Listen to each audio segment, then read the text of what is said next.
तो आज की इस वीडियो में मैं एक और नई मांगा कवर करने वाला हूँ जिसका कि नाम है शिनोबी अंडरकवर। और ये मांगा के मैंने सिर्फ 10 चैप्टर्स ही पढ़े हैं और काफी इंटरेस्टिंग लगी है ये मांगा मुझे, तो इसलिए इस वीडियो में मैं पहला चैप्टर कवर करने वाला हूँ। एंड अगर रेस्पॉन्स अच्छा आता है तो आगे भी कवर करूंगा। और रही बात स्टोरी की, तो ये स्टोरी बेस्ड है जापान में, जहाँ पर की निंजा अभी भी प्रेजेंट है, बस छुपे हुए हैं, उन्होंने अपनी आइडेंटिटी छुपा रखी है, लेकिन अभी भी वो गवर्नमेंट के अंडर में काम करते हैं और जो उन्हें मिशंस दिए जाते हैं उनको कंप्लीट करते हैं। और ऐसा ही कुछ ये स्टोरी आगे बढ़ती है। So if you are interested in this story then keep watching.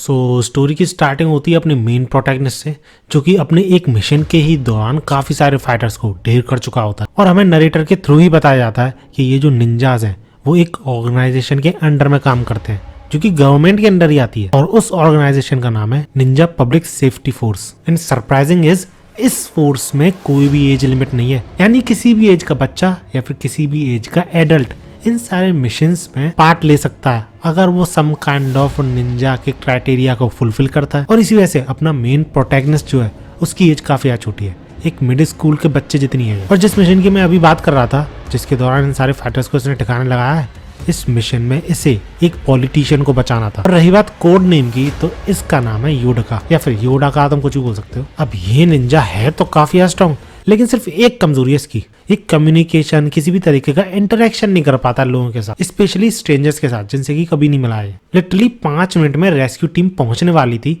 और इस पॉलिटिशियन को सेफली सही जगह पे ले जाने वाली थी, बट ये बंदा 5 मिनट तक भी इस पॉलिटिशियन के साथ खड़ा नहीं रह पाता, उससे थोड़ी बहुत बातचीत तक नहीं कर पाता। और बहाना पता है क्या देता है, वो उन 5 मिनट तक बाहर नजर रखेगा कि कोई एनिमी अंदर आके अटैक न कर दे। बट क्योंकि जिससे ये ट्रांसपोंडर पे कम्युनिकेट कर रहा था वो इसे अच्छी तरीके से जानता था, इसलिए वो समझ जाता है कि उससे बातचीत नहीं हो पा रही है, इंटरेक्ट नहीं कर पा रहा उस पॉलिटिशियन के साथ। ही खैर सीन शिफ्ट होता है और हम देखते हैं इस बार योडका को एक स्कूल ड्रेस में, और ये स्कूल पहुंच जाता है अपने नेक्स्ट मिशन को अकम्प्लिश करने के लिए। और जब इसे ट्रांसपोंडर के थ्रू वही बंदा, पता नहीं कौन है, हमें अभी तक पता नहीं गया है, लेकिन जो भी बंदा ये सारी चीजें उसे बता रहा है, इन्फॉर्मेशन दे रहा है मिशन के बारे में, वो एक्सप्लेन करता है कि उसे एक लड़की का बॉडीगार्ड बन के रहना है कुछ टाइम तक, क्योंकि उसकी जान को खतरा है और काफी हद तक चांसेस है कि उस पर अटैक्स होंगे फ्यूचर में। और ये सारी चीज सुन के योडका घबरा जाता है, नॉट बिकॉज वो एनिमीज से डरता है, बट क्योंकि उसे एक लड़की के साथ रहना पड़ेगा, उस पर नजर रखनी पड़ेगी, जबकि उसकी इतनी ज्यादा फटती है लोगों से बात करने में,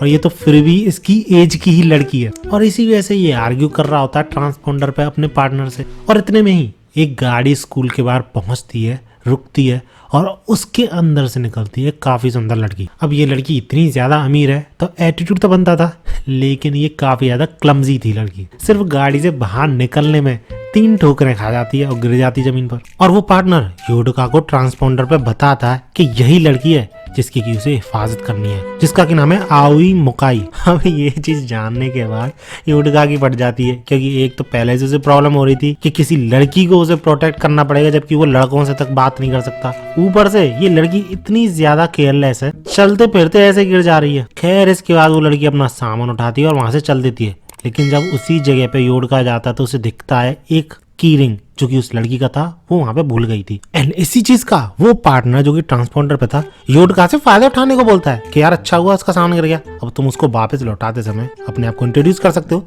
जिस पे योडका घबरा जाता है, ये बोलता है कि भैया मैं ऐसा कुछ नहीं करने वाला हूँ, चुपचाप उसके बैग में ये कीचेन डाल दूंगा बिना उसके पता लगे। लेकिन वो पार्टनर जबरदस्ती कहता है कि नहीं ऐसा नहीं चलेगा, तुम्हें उसे खुद फिजिकली जाके ये वापस करना होगा। तो उसे जाना पड़ता है, वापस करता है वो उस कीचेन को, और उस लड़की का काफी ज्यादा पोलाइट थैंक यू सुनने के बाद योडका समझ जाता है कि ये मिशन काफी अच्छा होने वाला है। जितना वो घबरा रहा था इस मिशन से, उतना घबराने की जरूरत नहीं है। इसके बाद वो दोनों ही स्कूल के अंदर जाने लगते हैं और ट्रांसपोंडर पे वो पार्टनर ढंग से पूरी सिचुएशन को एक्सप्लेन करता है योडका को कि कैसे योडका को ज्यादा आओई से इंटरेक्ट करने की जरूरत नहीं है, क्योंकि 2 और निंजाज हैं जिनको की इंटरेक्ट करने के ऑर्डर्स दिए गए हैं। और क्योंकि योडका कैसा है सबको पता है, यानी हायर अप्स को पता है, इसलिए उसको ऐसे कोई ऑर्डर नहीं दिए गए। बस थोड़ा बहुत हल्का फुल्का रिलेशन होना चाहिए क्लासमेट वाला, और ज्यादा गड़बड़ होने पे यानी ज्यादा खतरनाक एनिमी आने पे उसे प्रोटेक्ट करना है, दैट्स इट। और इसी के बाद वो ये भी बोलता है कि आओई इस लड़की के एनवायरनमेंट को क्रिएट करा जा रहा है कुछ इस तरीके से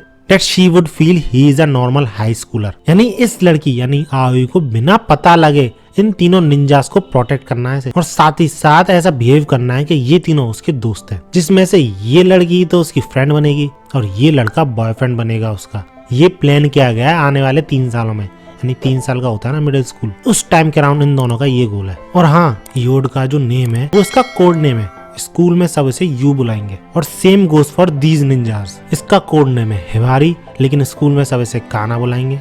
और इसका कोड नेम है यूमिने को, और स्कूल में से ताकि बुलाएंगे। बाकी मैं इन तीनों को इनके कोड नेम से ही बुलाऊंगा। अब इन तीनों को दोस्त बनता हुआ देख के पहले तो दुखी होता है योड का, लेकिन बाद में काफी जेलस फील करने लग जाता है क्योंकि झूठा ही सही, लेकिन उसे भी फ्रेंड्स चाहिए। बिकॉज यार 3 साल स्कूल में वो बिना फ्रेंड्स के थोड़ी गुजार सकता है। लेकिन भैया ट्रांसपॉन्डर पे उसका पार्टनर भी बोल देता है कि भैया तुम्हें इंटरेक्ट करने में ही दिक्कत होती है, तुम दोस्त कैसे बनाओगे। बट स्टिल वो ये भी बोल देता है कि बनाना चाहे तो योड का बना सकता है दोस्त, बट साथ ही साथ उसे ऑर्डर्स भी फॉलो करने पड़ेंगे। इतने में अनाउंसमेंट होती है कि सभी लोगों को हॉल में पहुंचना है एंट्रेंस सेरेमनी के लिए। और जब सारे लोग हॉल के लिए निकलने लगते हैं तो आवी तो बाथरूम का बहाना लगा के वहां से निकल जाती है और योड का क्लास में ही बैठा रह जाता है क्योंकि उसे इंटरेक्ट करना बिल्कुल ही पसंद नहीं।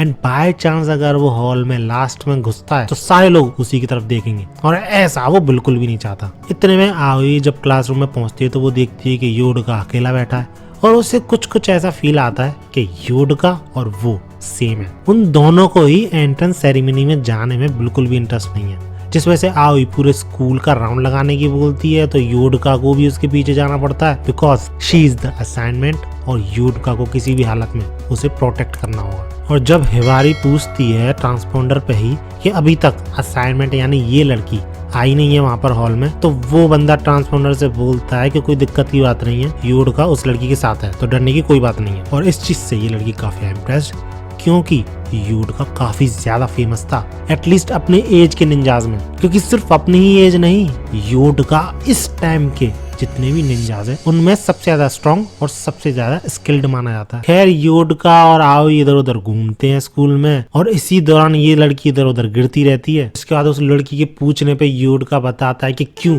वो उस हॉल में नहीं गया एंट्रेंस सेरेमनी के लिए, और उस चीज का प्रूफ भी बताता है कि कैसे उसके पैर कांप रहे हैं सिर्फ सोच के ही कि अगर वो एंट्रेंस सेरेमनी में एंटर करता है और सब उसको देखते हैं तो उसका क्या हाल होगा। जिस पे वो लड़की हंसने लग जाती है, और तुम सबको पता है अगर लड़की हंसी तो फंसी। इसी के दौरान आवी और योडका के बीच में कुछ बातें होती हैं, और इसी से हमें पता चलता है कि आवी को कुछ हद तक तो अंदाजा है डेट उसके सराउंडिंग में जो लोग हैं वो असली नहीं है, यानी शुगर कोट करके बातें करते हैं, किसी ना किसी गोल या फिर किसी ना किसी रीजन की वजह से बातें करते हैं। बट योडका उसे ऐसा नहीं लगा, जिस वजह से योडका को भी लगता है कि शायद आवी को शक होने लगा है डेट उसके सराउंडिंग में जो पीपल हैं वो उसके असली दोस्त नहीं है, और इसी वजह से उसको थोड़ा बहुत दुख भी होता है। और ऐसे ही चलते चलते ये लड़की फिर से टकरा जाती है, और इस बार कोई नॉन लिविंग थिंग नहीं थी, टीचर से टकरा जाती है, जो कि उन दोनों का नाम पूछने लगता है क्योंकि सब एंट्रेंस सेरेमनी में थे इस वक्त, और वो दोनों वहाँ पे क्या कर रहे थे ये सारी चीज पूछ रहा था। और इसी के दौरान वो टीचर मौका मिलते ही योडका पे हमला कर देता है बिना आवी को पता लगे। और जब वो आवी की तरफ बढ़ने लगता है तो तभी वो रियलाइज करता है कि योडका को तो कुछ भी नहीं हुआ, एंड ही एक्सप्लेन्स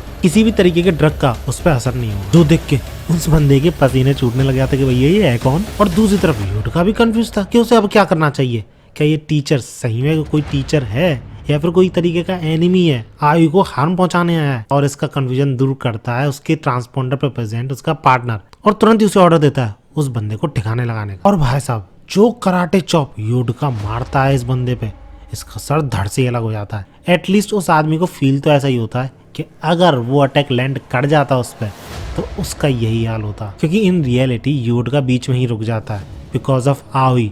वो उसकी तरफ देखती है और उसके सामने वो किसी बंदे को मार नहीं सकता था, अपनी आइडेंटिटी रिवील नहीं करनी थी ना, और यही चीज वो बंदा समझ जाता है और मौका मिलते ही वहां से निकलने की कोशिश करता है। बट योडका वो भी कम नहीं था, टॉयलेट का बहाना लगा के उस आदमी का पीछा करता है और मौका मिलते ही एक प्रो निंजा की तरह कोपचे में ले जाके उसे ठिकाने लगाने की कोशिश करता है। लेकिन उससे पहले वो आदमी काफी कुछ बोलता है कि भैया तुम हो कौन और उस लड़की को प्रोटेक्ट क्यों कर रहे हो, तुम्हें क्या लगता है मुझे रोकोगे तो वो लड़की बच जाएगी?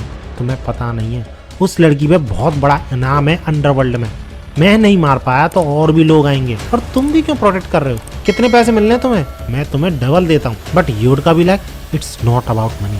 और ऐसा कहते ही योडका सबसे पहले तो सिरिंज फेंक के मारता है, और क्योंकि वो आदमी सिरिंज से बच जाता है बट उसका ध्यान भटक चुका था तो यूड का मौका मिलते उसके पीछे पहुंच जाता है और एक किक के थ्रू उसे वहीं बेहोश कर देता है, जिसके बाद तुरंत ही इन दोनों निंजास को भी खबर मिल जाती है कि एक एनिमी आया था हार्म पहुंचाने आओई को, लेकिन यूडका ने सब संभाल लिया, जिससे ये दोनों काफी इम्प्रेस्ड। इसके बाद वो एंट्रेंस सेरेमनी खत्म होती है, सारे बच्चे अपने अपने घर जाने को निकल रहे होते हैं और ये दोनों निंजा अभी भी आओई के पीछे पड़े हुए हैं। बट आओई उसका क्या, वो पीछे पड़ जाती है यूडका के, उसे अपना दोस्त मान चुकी थी और यूडका से ही पूछती है कि क्या तुम मेरे दोस्त बनना चाहोगे, जिसपे यूडका होपलेस कि भैया क्या बोले। बट समहाउ कांपते हुए वो मना करने वाला था, बट तभी उसे रियलाइज होता है कि वो एक मिशन पे है। दैट्स व्हाई वो ये बोल देता है कि मैं सोचूंगा, और इस तरह ये चैप्टर एंड हो जाता है। होपफुली तुम्हें ये चैप्टर अच्छा लगा होगा, मुझे तो काफी ठीक ठाक लगा है। आगे की स्टोरी जाननी है तो इस वीडियो पर लाइक जरूर कर देना। टारगेट रखते हैं एटलीस्ट 4K लाइक्स का, और ऐसी ही वीडियोस के लिए मेरे चैनल को सब्सक्राइब जरूर कर लेना। मिलते हैं ऐसी वीडियो में, भागो।